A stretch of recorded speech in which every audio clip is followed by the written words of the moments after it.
Questions 1 to 5. You will hear someone explaining how a machine works. First, you have some time to look at questions 1 to 5.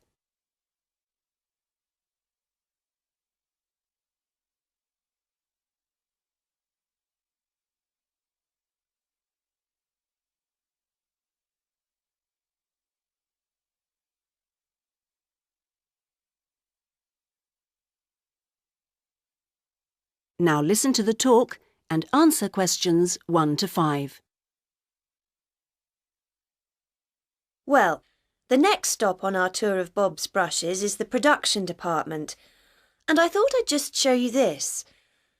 Each and every brush which leaves the factory has our logo on the handle. In the old days, applying them used to be a manual task, but these days it's all fully automated. It's called a logo machine, and at the moment it's set up for fixing logos onto the handles of 1.5-inch paintbrushes. Let me tell you how it works.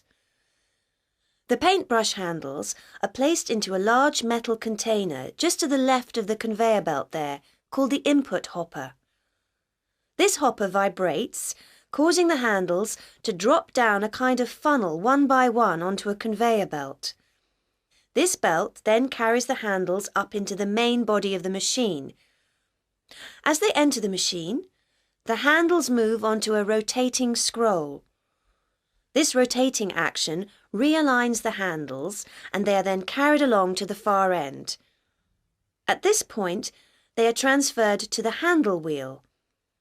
This wheel carries the handles up in an anti-clockwise direction towards a metal roller which is heated, and this is where the logo is applied.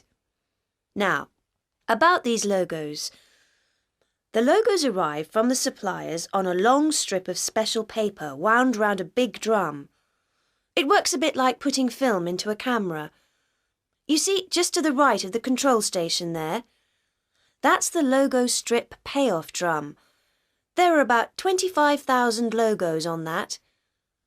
From this, the logo strip is then fed round a series of what we call dancers, but what are technically referred to as guiding pins. These are a very important part of the machine, as it's crucial to maintain exactly the right tension in the logo strip. Anyway, the logo strip moves back towards the handle wheel, and as it passes between the wheel and the roller, the logo is transferred to the handle. The waste strip, now empty of logos, carries on and is wound round the logo strip take-up drum on the far right there. And the brush handles?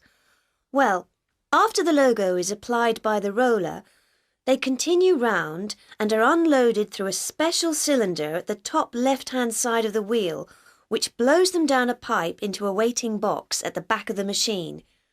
Clever stuff. Fast, simple, efficient. OK, now, have you ever wondered about how toothbrushes are made? Well, in the old days,